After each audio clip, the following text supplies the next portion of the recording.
Hi, I'm Sid Dobrin. This video addresses the visual argument project that asks students to argue what one of the four depicted flags argues. The assignment requires students to complete two tasks. First, each student will have to analyze the flag he or she selects. The chapter provides some information about reading arguments in visuals.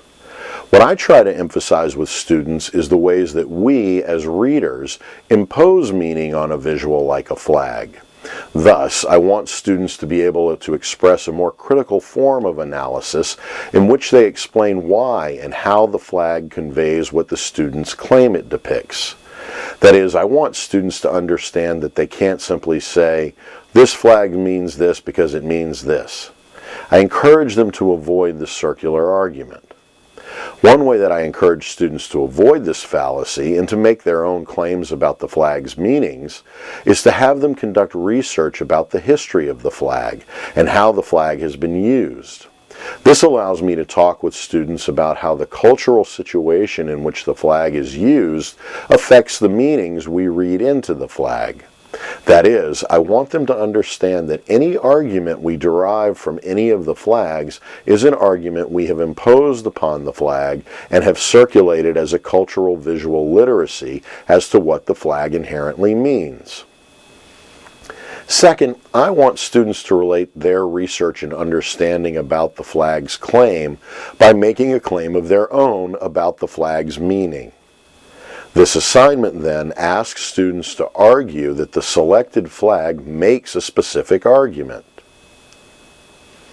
Because good argument generally requires the support of good evidence and analysis, this assignment tacitly assumes that students will conduct research and will analyze the flag visuals in order to understand how they function argumentatively in the situation.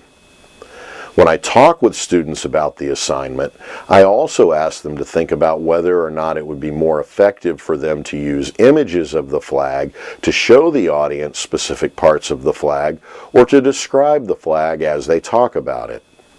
As to assessing the argument about the flag's meaning, you should be able to use the assessment rubric I've included. With this assignment, be sure to emphasize the rhetorical knowledge part of the rubric, not just in the rhetoric that students use to convey their argument, but the rhetoric that the flag employs. That portion of the rubric, associated with critical thinking, is also a valuable emphasis when addressing with students how you will assess their arguments. Because the assignment is argumentative, and many programs emphasize the importance of argumentation, I also try to focus specifically on the knowledge of conventions and the situational awareness parts of the rubric. So, those are a few things about this visual argumentation assignment that I take into account. Thanks for using writing situations, and thanks for watching.